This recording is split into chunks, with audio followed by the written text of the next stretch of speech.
नाम है आपका? मेरा नाम हरीशचंद केवट है और मैं राष्ट्रीय सचिव हूँ माँ गंगा निषाद राज्य सेवा समिति के। ये बताइए कि अभी आज आप लोगों ने एसडीएम को पत्रक सौंपा है, क्या मांग थी? आज हम लोग विंध्याचल के माझी समाज के साथ जिलाधिकारी महोदय को ज्ञापन देने पहुँचे थे और हमारी मांग थी जो नवरात्र में 9 दिन नाविकों की यहाँ के नाविकों की नाव रोक दी जाती है, प्रशासन द्वारा आर पार आने नहीं दिया जाता है। और जैसा कि सब जानते हैं कि इस नवरात्र में पूरे देश दुनिया से लोग माँ विंध्यवासिनी के चरणों में अपनी पूजा श्रद्धा करने के लिए आते हैं। यहाँ के बगल के पड़ोस के ज़िले जो हैं आजमगढ़, सुल्तानपुर, जौनपुर और भदोही से, इलाहाबाद से लोग पैदल चल के आते हैं अपनी मनौती पूरी करने।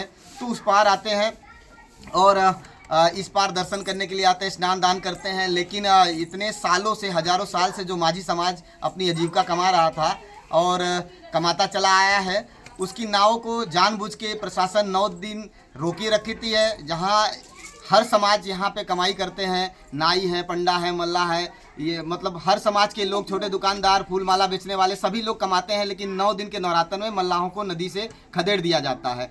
तो मेरी ये जिलाधिकारी से मांग है आज कि आप किस आदेश के आधार पे, कौन से संविधान के किस धारा में और किस आर्टिकल में ये लिखा है कि 9 दिन में नवरात्र में किसी मल्लाह को नाव नहीं चलाने दिया जाएगा, रोजी रोटी नहीं कमाने दिया जाएगा। तो ये हम सवाल पूछने जिलाधिकारी महोदय के पास गए थे, जहाँ पे हमारी बात एसडीएम सदर महोदय से हुई। उन्होंने कहा कि हमने कोई ऐसा आदेश पारित नहीं किया है कि आप लोगों की नाव नहीं चलेगी, आप लोग बेशक अपनी नाव चलाइए, और इस तरह का हमारा कोई लिखित आदेश नहीं है। तो आप हमें देखना है कि नवरात्र के पहले दिन कौन अधिकारी आता है और किसके सह पे ये पूरा काम होता है। पिछले 3-4 सालों से ये लगातार काम किया जा रहा है और रोजी रोटी कमाने से वंचित रखा जाता है। नाविकों का कहना है कि गंगा उस पार ले जाने से मना किया जाता है, जबकि नाव चलाने दिया जाता है। इस पे क्या? हम ये कह रहे हैं कि जब भगवान राम को जरूरत पड़ी थी तो हमारी नाव से इस पार से उस पार गए थे। तो यात्री हमारे लिए भगवान होते हैं और माँ विंध्यवासिनी के यानी मिर्जापुर की शान है जो माँ विंध्यवासिनी है।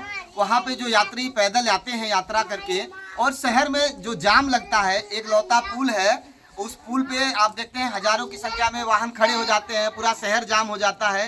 तो ये ट्रैफिक की समस्या होती है, प्रशासन को भी दिक्कत होती है। हम लोग तो प्रशासन की मदद ही कर रहे हैं और हम अपने मिर्जापुर के ऊपर जो धब्बा लगाया गया है कि मिर्जापुर में इस पार से उस पार नहीं जा सकते, तो ये निश्चित तौर पे मिर्जापुर की प्रशासन की अदूरदर्शिता है। और निश्चित तौर पे मिर्जापुर का जो प्रशासन है, उसके अधिकारी हैं, बाद काट दीजिए, हम बोलते हैं।